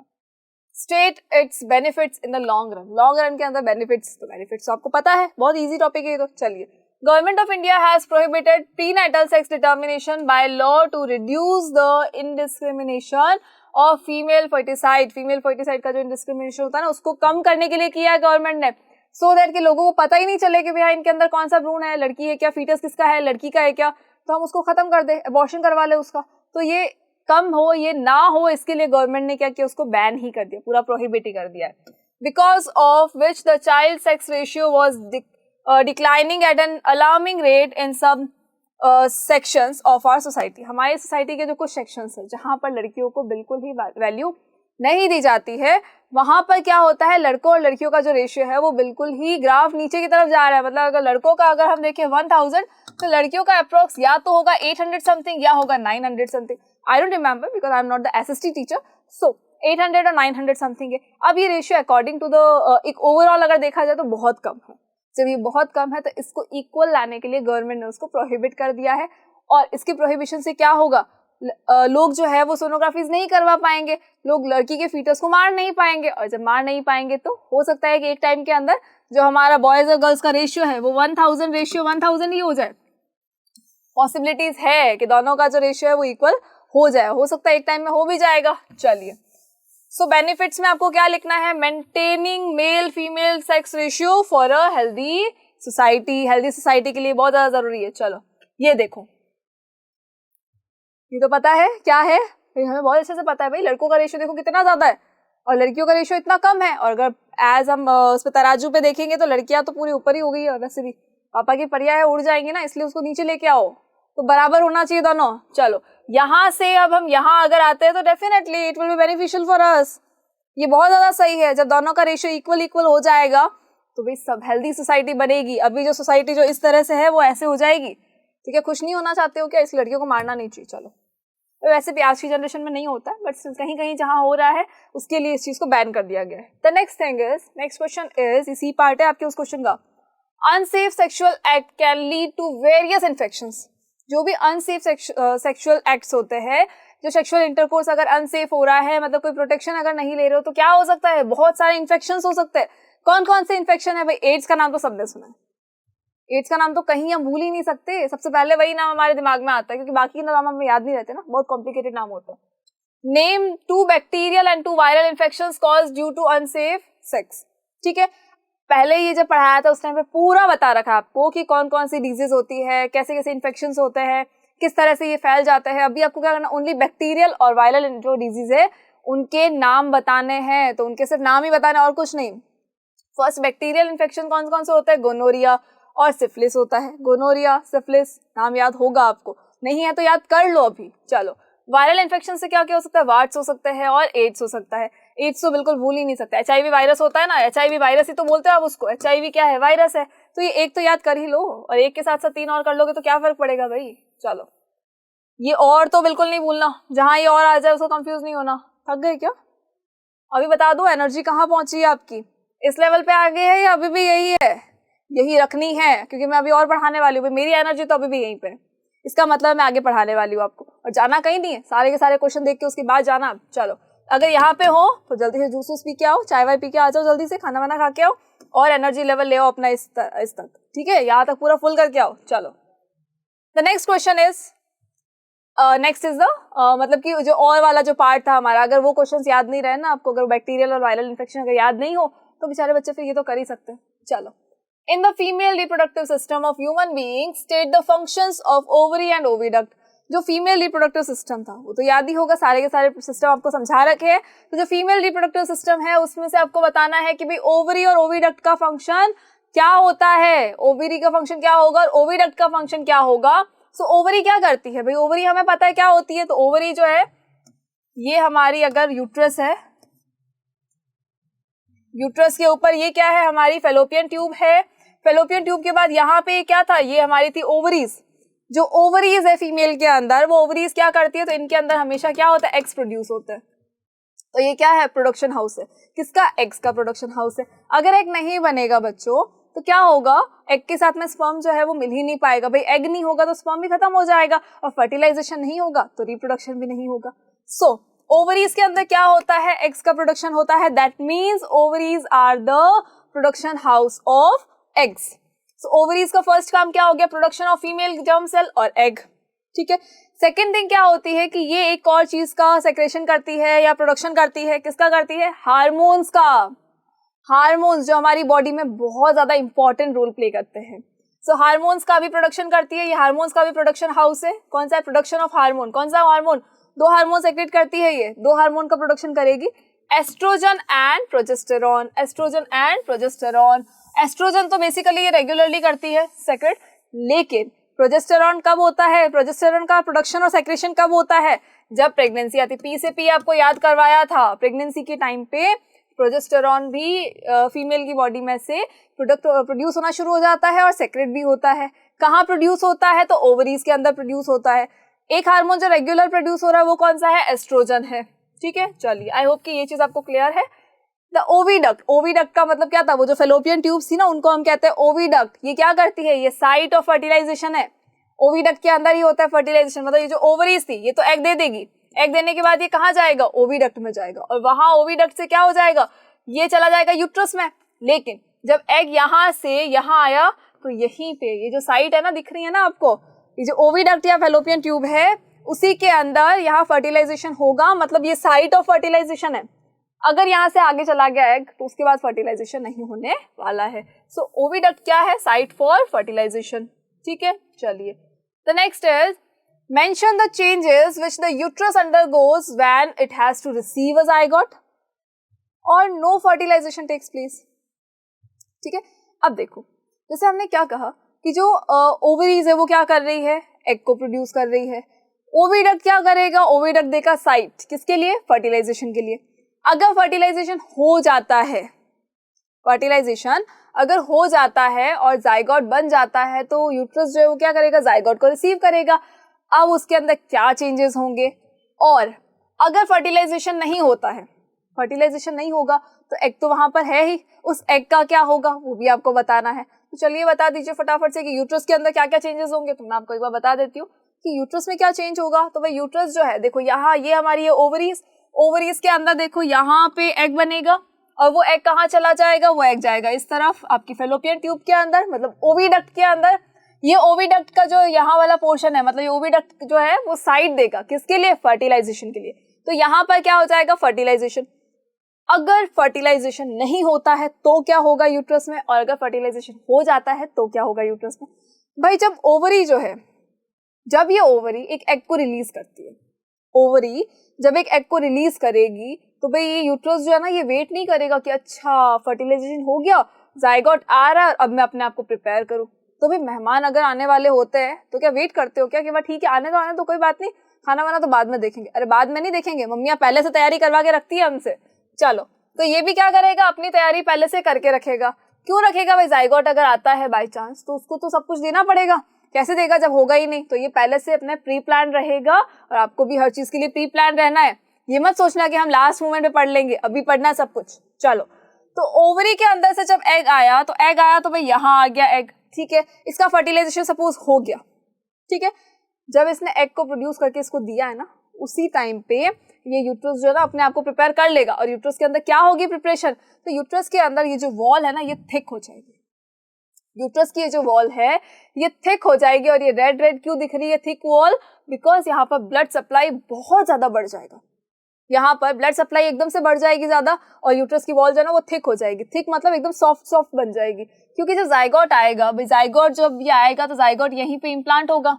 तो जाइगोट को इम्प्लांट करने के लिए क्या होना चाहिए, भाई मेहमान आते तो गद्दे वद्दे लगाते हो ना, तो वैसे ही जब ये जाइगोट आएगा तो उसको भी गद्दों की जरूरत पड़ेगी, उसको सॉफ्ट स्ट्रक्चर चाहिए। इसलिए ये यूट्रस की वॉल जो है ये थोड़ी सी मोटी हो जाएगी, थिक हो जाएगी और एकदम सॉफ्ट सॉफ्ट बन जाएगी। और इसके अंदर ब्लड का ट्रांसपोर्टेशन बहुत ज्यादा बढ़ जाएगा, ब्लड वेसल्स जो है एकदम से इसमें बहुत ज्यादा ही ब्लड का फ्लो होने लग जाएगा। सो अगर फर्टिलाइजेशन हो रहा है और इसको जाइगोट को रिसीव करना है तो क्या होगा, जाइगोट को रिसीव करना है तो क्या होगा, the uterus prepares itself every month to receive a fertilised egg. Uterus जो है वो हर महीने अपने आप को प्रिपेयर करता है, एवरी 28 डेज 30 डेज के अंदर वो अपने आप को प्रिपेयर करता है। लेकिन अगर जाइगोट आ जाता है तो वेल एंड गुड, और अगर जाइगोट नहीं आता है तो बेचारा फिर और काम करेगा अपना, सब कुछ जो गद्दे वद्दे हटाते हो ना मेहमान नहीं आते हैं तो बस वही काम ये करेगा। तो भाई इसको लग रहा था कि भाई मेहमान आने वाले मेरे यहाँ, तो एग और जाइगोट जो है वो आने वाला है। जाइगोट आएगा उसको रिसीव करना पड़ेगा, तो इसने क्या किया, the lining of a uterus gets thickened and enriched with blood supply to promote healthy growth. क्या होता है, जो यूट्रस है उसकी लाइनिंग जो है वो एकदम से मोटी हो जाएगी, धीरे धीरे थिक होने लगेगी, ब्लड सप्लाई बढ़ गई है, और जब ब्लड सप्लाई बढ़ गई तो वहां पे थिक होते ही वो क्या हो गया, एकदम सॉफ्ट सॉफ्ट गद्दा जैसा बन गया। वो क्यों बन गया, हेल्दी ग्रोथ के लिए। किसकी हेल्दी ग्रोथ, जाइगोट की हेल्दी ग्रोथ के लिए। चलिए, the uterus also increases its secretion to allow easy movement of the zygote for implantation. Uterus जो होता है वो अपना सेक्रेशन जो होता है, जो भी यूट्रस की वॉल सेक्रेट करती है उन सारी चीजों का सेक्रेशन एकदम से बढ़ जाता है। क्यों बढ़ जाता है, सो दैट कि जाइगोट का जो मूवमेंट है वो बहुत इजी हो जाए और वो इम्प्लांटेशन बहुत इजीली कर सके, ताकि जाइगोट को कोई भी प्रॉब्लम नहीं आए, कहीं भी कोई दिक्कत नहीं आए। इसके लिए क्या होता है, जो यूट्रस है अपने आप को पहले से ही प्रिपेयर्ड करके रखता है। So the next thing is, the next question, अगर सपोज ये नहीं हुआ, बाय चांस एग के साथ में स्पर्म जो है वो फ्यूज हुआ ही नहीं, और जब फ्यूज नहीं हुआ तो क्या होगा, जाइगोट नहीं बनेगा, फर्टिलाइजेशन नहीं होगा। और अगर ये नहीं होगा तो हमें क्या करना है, हमें कुछ नहीं करना, यूट्रस अपने आप अपना काम कर लेगा। और यूट्रस क्या करेगा भाई, जो सारे अगर मेहमान नहीं आते आपके घर में तो आप क्या करते हो, जो सारी खाने की तैयारी होती है, जो आपकी यूज आ रही है वो आप रख लेते हो, बाकी सारा फेंक देते हो। खराब नहीं होना चाहिए ना, खराब होगा तो कोई और भी उसको नहीं खा पाएगा, मतलब जानवर भी नहीं खा पाएंगे। तो हम क्या करते हैं, उस सारे खाने को हम फेंक देते हैं, और जो गद्दे होते हैं उसको उठा के पूरा पैक वैक करके अंदर वापस रख देते हैं कि भाई कोई आने वाला नहीं है। लेकिन यूट्रस तो ऐसा कर नहीं सकता, उसके गद्दे हट नहीं सकते। तो क्या करेगा यूट्रस, तो होगा ये कि जब ये पूरा का पूरा जो ये वॉल है ना, जो ब्लड सप्लाई से भर गई थी पूरी, एकदम ब्लड ब्लड होगा, एग आएगा तो उसको पता चल गया कि अच्छा अब इम्प्लांटेशन तो होगा नहीं, बिकॉज जाइगोट आया नहीं है। तो क्या करेगा ये अपनी पूरी जो एक्स्ट्रा स्किन है, जो थिकन वाली स्किन थी ना, थिक हो गई थी, उस स्किन को ब्लड की फॉर्म में बॉडी से रिमूव कर देगा।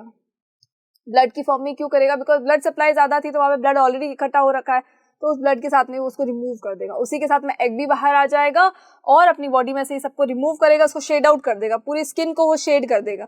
और शेड कब करेगा, एवरी 28 डेज में करता ही है। चलिए, और इस प्रोसेस को हम बोलते हैं मेंस्ट्रुएशन। और ये पूरा जो साइकिल होता है ना 28 डेज का, जिसके अंदर ओवरी फिर से एक एग प्रिपेयर करती है, एग प्रिपेयर करके वो फेलोपियन ट्यूब में आता है, फेलोपियन ट्यूब से आता है यूट्रस में, यूट्रस ऑलरेडी प्रिपेयर्ड है। अब उसको नहीं पता भाई जाइगोट आया ही नहीं है, तो फिर क्या होगा, ओनली एग आया है, तो वो अपनी स्किन को फिर शेड करेगा, पूरी शेड हो जाएगी, फिर ओवरी अपने काम पे लगेगी, फिर वो एग बनाएगी। तो ये जो 28 डेज का साइकिल होता है, इसको हम बोलते हैं मेंस्ट्रुएशन साइकिल। चलिए, अगर एग फर्टिलाइज नहीं हुआ तो होगा ये कि the uterus lining is not required, uterus lining की रिक्वायर्ड अभी नहीं है, रिक्वायरमेंट ही नहीं है हमें। हैंस इट ब्रेक्स डाउन, ये ब्रेक डाउन हो जाएगी and gets released in the form of blood and mucus through the vagina. Vagina के थ्रू ये ब्लड और म्यूकस की फॉर्म में बॉडी से रिमूव हो जाएगी, बिकॉज इसकी स्किन जो है ना वो शेड होना शुरू हो जाएगी automatically. This process last for 2 और 8 डेज, 2 to 8 डेज तक रहता है ये, 2 से 8 दिन तक रह सकता है ये प्रोसेस। उसके बाद जब ये सारी की सारी स्किन बॉडी से रिमूव हो चुकी है, शेड आउट हो चुका है सब कुछ, फिर ओवरी अपने काम पे लग जाएगी, फिर वो एग बनाएगी। देख लो, चलो, the cycle occurs every month and is known as menstruation, it is menstruation cycle also. ठीक है, चलो, the next thing is state the function of placenta. अब प्लेसेंटा क्या है, तो सबसे पहली चीज तो ये प्लेसेंटा क्या है भाई, प्लेसेंटा के फंक्शन बताने तो हमें पता होना चाहिए ना प्लेसेंटा क्या है। तो आपको भी लिखना है एग्जाम में कि प्लेसेंटा क्या है, उसके बाद उसके फंक्शन देना कि प्लेसेंटा एक्चुअली है ये, और उसके बाद हम बता रहे हैं उसके फंक्शंस की भी क्या क्या काम करता है वो। तो प्लेसेंटा एक्चुअली क्या होता है, प्लेसेंटा इज एन ऑर्गन जो कि बेबी को न्यूट्रिएंट्स, वाटर, सब कुछ प्रोवाइड करने का काम करता है, ऑक्सीजन प्रोवाइड करने का काम करता है, और बेबी की बॉडी में जो भी वेस्ट प्रोडक्ट है उन सबको रिमूव करने का काम करेगा। बिकॉज बेबी अगर वॉर्म में है, अगर बेबी मदर की वॉर्म में है तो वो बेचारा वॉशरूम तो जा नहीं सकता, जो अपनी बॉडी के वेस्ट को रिमूव करे। खाना खाने के लिए उसको कुछ ऐसा तो है नहीं किचन में गया और कुछ ले लिया, भाई मदर की वॉर्म के अंदर बैठा है तो खाना कैसे खा सकता है वो, जो मदर खाती है वही चीज उसको मिल रही है, तो क्या मदर के पेट में डाइजेस्ट होके जाएगा? अरे ऑब्वियसली मदर के पेट में सब कुछ डाइजेस्ट होगा, उसके बाद वो जो न्यूट्रिएंट्स होंगे वो प्लेसेंटा के थ्रू कहाँ चले जाएंगे, बेबी के अंदर चले जाएंगे। भाई बेबी कहाँ है, वॉर्म के अंदर है, ठीक है, मदर की जो पूरी बॉडी है उसके अंदर ही है ना, लेकिन बॉडी से कनेक्टेड तो होना चाहिए। कनेक्टेड कैसे होगा, एक duct like, pipe like structure होगा, उससे कनेक्ट होगा, जिसको कि हम बोलेंगे प्लेसेंटा। मतलब जो मदर की जो यूट्रस होती है ना, वॉर्म के अंदर जो यूट्रस है, वॉर्म इज अ यूट्रस, तो जो वॉर्म है मदर की, देखो ये वॉर्म की वॉल हो गई, उस वॉल के ऊपर देखो क्या है, इस तरह का ये स्ट्रक्चर बना हुआ है, यहाँ से एक देखो ये पाइप लाइक स्ट्रक्चर निकला हुआ है, जो कहाँ जाता है, बेबी की नवल तक जाता है और उससे कनेक्ट हो जाता है। तो बेबी की नवल पे जाके देखो यहाँ से कनेक्ट हो जाएगा, तो ये क्या करेगा, ये एक पाथ प्रोवाइड करेगा, ये प्लेसेंटा एक पाथ प्रोवाइड करेगा, किसको, मदर की बॉडी में से जितने भी न्यूट्रिएंट्स, ऑक्सीजन, वाटर, जो भी चीजें हैं वो सारी की सारी बेबी तक पहुंचाने के लिए एक पाथ है, और इसी पाथ के थ्रू बेबी जो है अपना वेस्ट प्रोडक्ट मदर को दे देगा और मदर अपनी बॉडी में से उसको रिमूव कर देगी। सो आई होप कि ये चीज आपको क्लियर है। अब इसको लिखना कैसे है, तो सबसे पहले आप लिखेंगे प्लेसेंटा के बारे में कि एक्चुअली प्लेसेंटा क्या है, उसके बाद आप लिखेंगे कि भाई प्लेसेंटा का फंक्शन क्या है। So the placenta is an organ that develops in your uterus during pregnancy. Placenta एक ऐसा ऑर्गन है जो ड्यूरिंग प्रेगनेंसी ही आपकी बॉडी के अंदर बनेगा, उसके अलावा नहीं बनेगा। भाई बेबी है ही नहीं तो प्लेसेंटा का क्या करोगे, इसलिए जब बेबी आएगा, जाइगोट आएगा, उस टाइम पे जब बेबी वो जो जाइगोट जो इम्प्लांट होगा ना यूट्रस की वॉल में, उस टाइम पे प्लेसेंटा का फॉर्मेशन होगा और जब बेबी आ गया तो उसके ऑटोमेटिकली उसकी नवल से ये कनेक्टेड है, सारा कुछ जा रहा है और आ भी रहा है वहां से। This structure provides oxygen and nutrients to your growing baby. अपने ग्रोइंग बेबी को अगर ऑक्सीजन और न्यूट्रिएंट्स देने हैं तो प्लेसेंटा इज ऑलमोस्ट क्या 100% required. And removes waste products from your baby's blood. Baby के ब्लड में से अगर कोई वेस्ट प्रोडक्ट है तो उसको भी रिमूव करना है, तो वो रिमूवल भी कहाँ से होगा, वो प्लेसेंटा के थ्रू ही होगा। चलिए, the next question is complete the following flow chart as per the given instruction. इस फ्लो चार्ट को कंप्लीट करना है। इस फ्लो चार्ट में क्या दे रखा है कंप्लीट करने के लिए, तो भाई बोला gastric glands present in the wall of stomach. अगर ये क्लियर नहीं भी है तो मैं आपको बोल देती हूँ मैं आपके लिए। क्या बोल रहा है ये, गैस्ट्रिक ग्लैंड्स के बारे में बताना है आपको। Glands present in the wall of stomach. अब आपको इसकी ग्लैंड्स के बारे में नहीं बताना, भाई स्टमक के अंदर कोई ग्लैंड्स होती है क्या, नहीं, स्टमक की वॉल ही सब कुछ सेक्रेट करती है। तो आपको सिर्फ उसका सेक्रेशन बताना है कि स्टमक के अंदर क्या क्या चीजें सेक्रेट होती है। भाई यहाँ पे देखो, गैस्ट्रिक ग्लैंड्स जो है वो यहाँ पर है, ठीक है, ये हमको पता है। स्टमक की वॉल के ऊपर जो भी ग्लैंड्स है उनको हम कहेंगे गैस्ट्रिक ग्लैंड्स। है नहीं है, हमें नहीं पता, हमें सिर्फ ये पता है, हमने सिर्फ ये याद रखना है कि स्टमक जो है उसकी वॉल के ऊपर से क्या हो रहा है, सिक्रेशन हो रहा है, ठीक है। जो गैस्ट्रिक ग्लैंड्स है उसका देखो सेक्रेशन क्या क्या है ये आपको बताना है। तो सेक्रेशन में फर्स्ट क्या सेक्रेट होता है, म्यूकस। उसके बाद होता है देखो HCl सेक्रेट होता है, म्यूकस सेक्रेट होगा, भैया लिख रही हूँ म्यूकस सेक्रेट होगा, और क्या सेक्रेट होगा, pepsin. Pepsin is a enzyme. Pepsin क्या है, pepsin is an enzyme. Pepsin एक एंजाइम है, कौन सा एंजाइम है, बताओ बताओ, प्रोटीन डाइजेस्टिव एंजाइम से।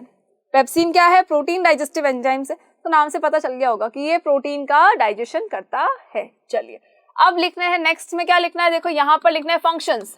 HCl का फंक्शन क्या होता है, पेप्सिन का फंक्शन क्या होता है, और म्यूकस का फंक्शन क्या होता है। तो भाई स्टमक के अंदर, stomach is a J like structure, J shape का इस तरह का स्ट्रक्चर होता है, पॉलीथीन जैसा होता है, कुछ पॉलीथीन बैग जैसा ही तो होता है। चलो, ये आपका स्टमक हो गया। स्टमक की वॉल के ऊपर जो ग्लैंड्स प्रेजेंट है वहां से क्या होगा, सिक्रेशन होगा। किसका सिक्रेशन होगा, म्यूकस का होगा, HCl का होगा, और आपके पेप्सिन एंजाइम का सिक्रेशन होगा। अब इन तीनों का फंक्शन क्या है, तो भाई HCl जो होता है वो क्या करता है, आपकी बॉडी के अंदर जो भी आपने फूड लिया है, फूड इंटेक किया है, उसके अंदर जितने भी बैक्टीरियाज प्रेजेंट है उन सबको मारने का काम करेगा HCl। और प्रोटीन के डाइजेशन के लिए एक एसिडिक मीडियम की रिक्वायरमेंट होती है जहां पर एसिड प्रेजेंट होना चाहिए। तो वो एसिडिक मीडियम कौन प्रोवाइड करता है, स्टमक प्रोवाइड करता है। सो HCl देखो hydrochloric acid provides the acidic medium for action of enzymes और किल द जर्म्स। ये और है, यहाँ पर स्लैश लगाना है कि या तो क्या करेगा, या तो क्या, ये एक तो काम करेगा कि एंजाइम ताकि इजीली वर्क कर सके, क्योंकि एंजाइम को एसिडिक मीडियम चाहिए वर्क करने के लिए, पेप्सिन एंजाइम को, ताकि वो प्रोटीन का डाइजेशन कर सके।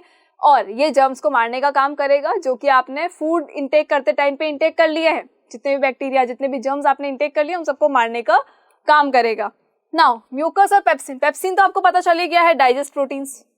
पेप्सिन क्या करता है, प्रोटीन का डाइजेशन करता है। Now the main thing, mucus. Mucus क्या करेगा, तो भाई म्यूकस क्या करेगा, जो HCl है, हाइड्रोक्लोरिक एसिड है। अब एसिड से तो हमें नाम से ही पता है कि ये हमें हार्म करता है, ठीक है। ये अगर जर्म्स को मार रहा है, बैक्टीरियाज को मार रहा है, तो क्या ये हमारे स्टमक की वॉल को खत्म नहीं कर सकता, डेफिनेटली कर सकता है। ये हमारे स्टमक की वॉल को भी खत्म कर सकता है, और स्टमक की वॉल खत्म हो गई ना तो हम भी खत्म हो जाएंगे, यहाँ नहीं बैठेंगे, फिर हम पढ़ने नहीं बैठ सकते। सो स्टमक की वॉल को ये खत्म ना करे और स्टमक की वॉल को HCl जो है ये हार्म ना करे, इसलिए क्या होता है, एक म्यूकस का सेक्रेशन होता है। म्यूकस इज अ चिपचिपा स्ट्रक्चर जिसको हम बोलते हैं, म्यूकस है। वो म्यूकस क्या करेगा, स्टमक की वॉल के ऊपर जाके चिपक जाएगा। स्टमक की वॉल के ऊपर जब ये म्यूकस पूरा चिपक गया तो क्या हुआ, भाई वहां चिपक तो गया ये पूरा का पूरा म्यूकस। अब क्या होगा, जो HCl है, भाई ये अगर स्टमक की वॉल है, यहाँ पर हमने कहा म्यूकस है और यहाँ हमारा है HCl।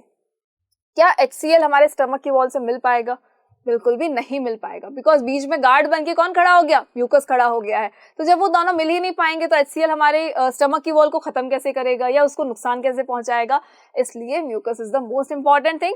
म्यूकस हमारे स्टमक को प्रोटेक्ट करने का काम करता है। सो म्यूकस का फंक्शन क्या है, protects the inner lining of stomach from the acid and softening the food, food को भी सॉफ्टन करने का काम करेगा और मेन काम यही है कि ये हमारे स्टमक की वॉल को प्रोटेक्ट करेगा।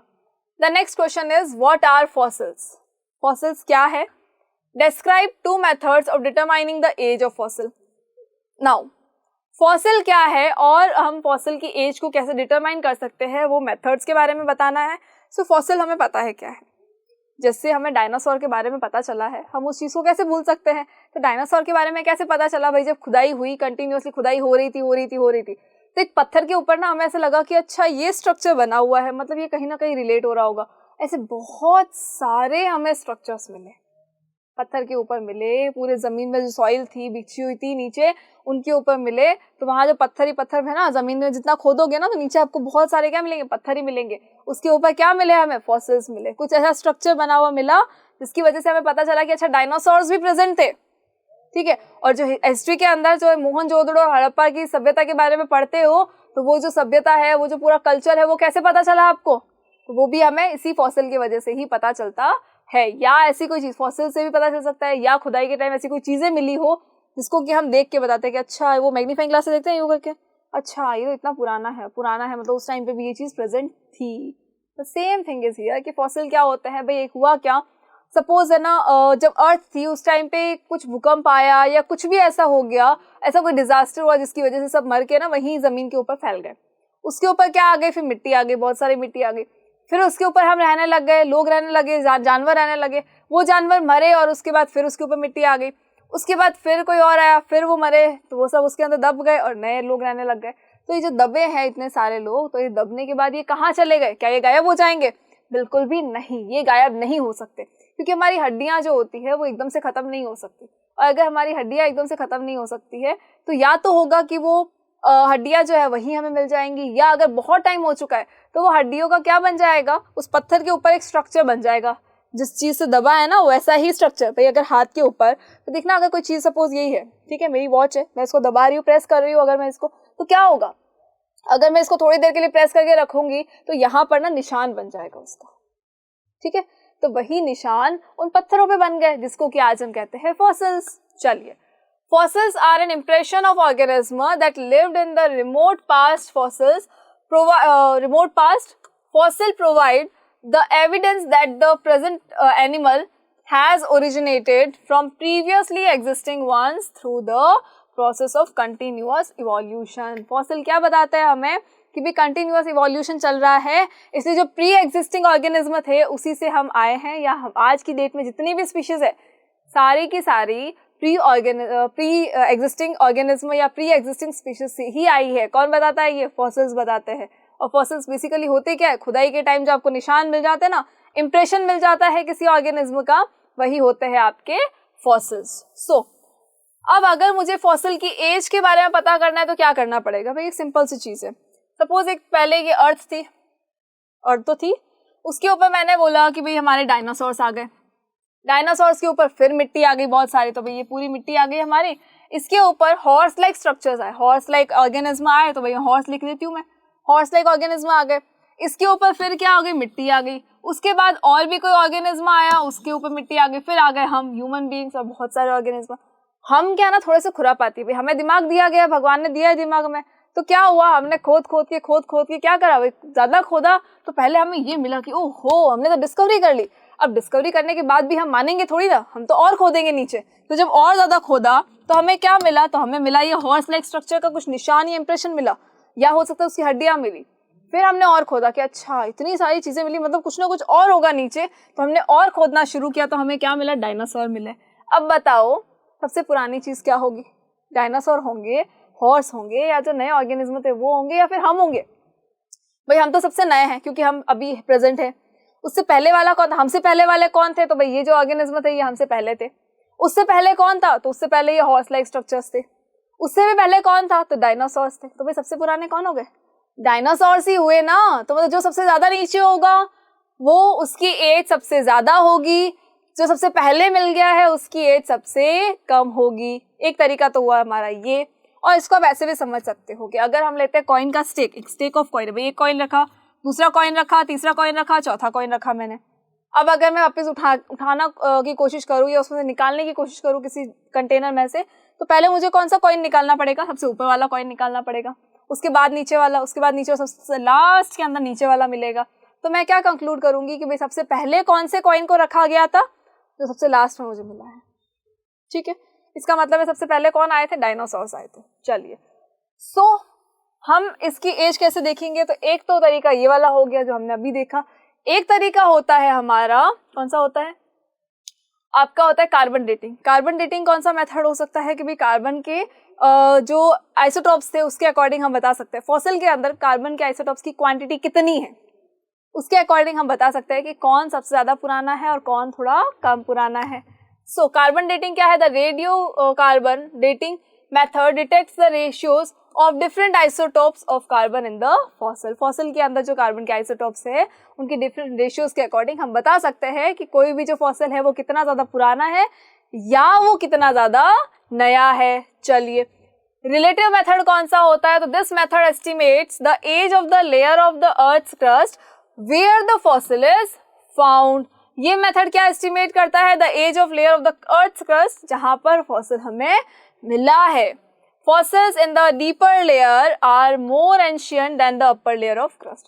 अर्थ की क्रस्ट पे जो सबसे ज्यादा नीचे होगा, सबसे ज्यादा डीप में होगा, उसकी जो एज है वो सबसे ज्यादा होगी और जो सबसे ऊपर ही हमें मिल जाएगा उसकी एज जो है as compare to the dinosaurs कम होगी। फिर हम डायनासोर्स क्यों बोल रहे हैं, बिकॉज हमने जो अभी देखा था उसके अंदर डायनासोर सबसे नीचे थे, मतलब कि डायनासोर की एज सबसे ज्यादा है और उसके बाद सारे ऑर्गेनिज्म की है। चलिए, the next question is why did Mendel carry out the experiment to study inheritance of two traits in garden pea। मैं ये सोच रही थी कि अभी वो तो सारे क्वेश्चंस आ गए, मेंडल कहाँ रह गया, जो हमारी ये मटर है जो इतने खुश खुश होके कूद रहा है ना, ये कहाँ रह गई, ये अभी तक पहुंचे नहीं क्या, तो ये भी पहुंच गए हमारे मैजिकल बोर्ड तक। चलिए, why did Mendel carry out an experiment to study inheritance of two traits in garden pea। Mendel जो है उन्होंने अपने गार्डन के अंदर जो एक्सपेरिमेंट किया था इनहेरिटेंस का, उन्होंने सिर्फ ये मटर के पौधों पे क्यों किया, ये मटर ही क्यों। देखो, why did Mendel carry out an experiment, Mendel ने एक एक्सपेरिमेंट क्यों किया, कौन सा एक्सपेरिमेंट भाई, ऑफ स्टडी इनहेरिटेंस। इनहेरिटेंस की स्टडी का जो एक्सपेरिमेंट है वो of two traits in garden pea. Garden की जो मटर था सिर्फ उसी के ऊपर क्यों किया भाई, बहुत सारे पौधे थे मेंडल के गार्डन के अंदर, बहुत सारे पौधे थे। Gregor John Mendel is the full name of Mendel. जो इनके गार्डन में बहुत सारे पौधे थे, तो इनको जब एक्सपेरिमेंट करना था कि भाई मुझे एक्सपेरिमेंट करना है और मुझे देखना है कि हाइब्रिडाइजेशन होता है या नहीं होता है, कुछ नया बनता है या नहीं बनता है, तो इन्होंने मटर के पौधे पे एक्सपेरिमेंट क्यों किया। तो ये मटर के पौधे पे एक्सपेरिमेंट क्यों किया, बिकॉज ये बहुत ज्यादा खुश हो रहे थे, ये बहुत ज्यादा अच्छे लग रहे थे, सुंदर सुंदर दिख रहे हैं ना आपको, इसलिए किया होगा, है ना। बिल्कुल नहीं, इसलिए नहीं किया था कि ये सुंदर दिख रहे हैं या ये बहुत खुश हो रहे हैं इसलिए हमने कर दिया, बिल्कुल भी नहीं। अगर आप सपोज मैंगो ट्री पे एक्सपेरिमेंट करते हो, सपोज आप होते इनकी जगह पे, ठीक है, आपने एक देखा कि भाई हमारे गार्डन में एक मैंगो ट्री बहुत बड़ा सा, इतने सुंदर सुंदर मैंगोज लगे हुए, मीठे मीठे आम लगे हुए हैं, तो ठीक है हम इसके ऊपर एक्सपेरिमेंट करते हैं, तो भाई हमारे नहीं, हमारे आगे की जनरेशन की पूरी लाइफ निकल जाएगी उस एक्सपेरिमेंट को देखते देखते। कहाँ एक्सपेरिमेंट करोगे भाई, एक बार थोड़ी ना करना है, बहुत बार करना है। तो हमें क्या करना पड़ेगा, जिसकी एज सबसे कम है, जो बहुत जल्दी ग्रो करेगा, बहुत जल्दी हमें रिजल्ट देगा, हमें सिर्फ वही पौधा चुनना है। तो मेंडल ने भी यही किया। दूसरी चीज कि अगर मुझे बहुत सारे पौधे चाहिए एक साथ में और मैं मैंगो ट्री लगाऊंगी, तो मैं कहाँ लगाऊंगी भाई, इतना बड़ा प्लॉट थोड़ी ना है, मेरे पास इतनी प्रॉपर्टी नहीं है कि मैं इतने सारे वो लगा दूं वहाँ पे। तो इन्होंने भी क्या किया कि भाई अपना छोटा सा गार्डन था, तो छोटे से गार्डन में छोटे छोटे पौधे लगाए। तो छोटे छोटे पौधे उनको कौन से मिले, मटर के पौधे मिले। उसके अलावा उनको चाहिए था कि मुझे बहुत सारे पौधे चाहिए, मुझे कम नहीं चाहिए भाई, एक पेड़ नहीं चाहिए मेरे को, तो बहुत सारे पौधे चाहिए। तो देख लो, मटर का जो एक जो है ये पॉड, उसके अंदर ही कितने सारे दाने आ गए, मतलब कितने सारे बीज आ गए, ठीक है। तो हमने क्या किया, मटर के पौधों को ही लिया, हमने नहीं, मेंडल ने लिया। अगर आपको एक्सपेरिमेंट करना हो तो आप भी मटर के पौधे लेके करना। चलिए, so Mendel carried out experiment to study the inheritance of two traits in garden pea because of the following. क्यों किया था, बहुत सारे रीजन थे। बहुत सारों में से हम क्या लिखेंगे भाई, जितने नंबर का क्वेश्चन है उसके अकॉर्डिंग लिख दो। 2 नंबर का क्वेश्चन है तो 3-4 इनफ है, 3 मार्क्स का क्वेश्चन है तो फिर ज्यादा लिख दो, ठीक है। चलो, traits are easily observable in peas. Peas के अंदर, मटर के अंदर जो ट्रेट्स थे, ट्रेट्स क्या होते हैं सबसे पहले, तो भाई हमारे जो कैरेक्टर होते हैं, सपोज मैं बोल रही हूँ कि मेरा हेयर कलर, अगर मैं बात कर रही हूँ मेरे हेयर कलर की, तो जो हेयर कलर है वो क्या होगा, वो होगा character. Hair colour is the character. लेकिन अगर मैं बोल रही हूँ कि मेरा हेयर कलर जो है वो ब्लैक है या ब्राउन है या फिर मेरा हेयर कलर जो है वो रेड है, भाई रेड तो हो नहीं सकता, हाईलाइट करवा लो। चलो रेड हो गया, गोल्डन हो गया, या अगर मैं बोल रही हूँ ब्लैक है, ब्राउन है, तो ये सारे जो कलर्स आ रहे हैं ना आपके, भाई हेयर कलर में इतने सारे आगे देखो, मैंने बोला हेयर कलर तो क्या था, कैरेक्टर था। हेयर कलर के बहुत सारे जो वेरिएंट्स है, दीज आर द ट्रेड्स। सो मटर के पौधों के अंदर जो ट्रेड्स थे वो बहुत इजीली विजिबल हो रहे थे, इजीली अवेलेबल हो रहे थे, विजिबल भी हो रहे थे, ऑब्जर्वेबल भी थे। ट्रेड्स जो थे बहुत इजीली उसके अंदर नजर आ रहे थे, बहुत इजीली ऑब्जर्व हो रहे थे, इसलिए उन्होंने मटर के पौधों को चूज किया। The life cycle is short as compare to others. बाकी सारे पौधों के अकॉर्डिंग इनका जो लाइफ साइकिल है, जो लाइफ स्पैन है, वो बहुत छोटा होता है, बहुत जल्दी ये ग्रो कर जाते हैं और आपको जो रिजल्ट चाहिए वो बहुत ही जल्दी दे देंगे। इसीलिए इन्होंने मटर के पौधे को चूज किया। A large number of offsprings and cross pollination was easy as compare to others. इनके अंदर लार्ज नंबर ऑफ ऑफस्प्रिंग्स आप बना सकते हो, बहुत सारे पौधे एक साथ में लगा सकते हो, बिकॉज एक तो ये छोटे होते हैं, दूसरी चीज एक ही पौधा अगर आपके पास है तो आपके पास बहुत सारे बीज हो जाएंगे मटर के पौधों में। देखो एक के अंदर कितने सारे जो है ना, बहुत सारे जो पार्टी कर रहे हैं वो वाले पीस दिख रहे होंगे आपको, तो ये पीस बहुत सारे हैं। एंड क्रॉस पॉलिनेशन जो है वो बहुत ज्यादा इजी है as compare to the other plants. ठीक है, आई होप कि ये चीज आपको क्लियर है। अगर आप मेंडल की जगह होते तो आई थिंक आप भी, या मैं भी अगर होती तो मैं भी मटर के पौधों को ही चूज करती। देखो ये कितने खुश हो रहे हैं ना मटर के पौधे कि मुझे चूज कर लिया गया। चलो इतनी सारी प्रॉपर्टीज होंगी तो कोई भी चूज कर लेगा।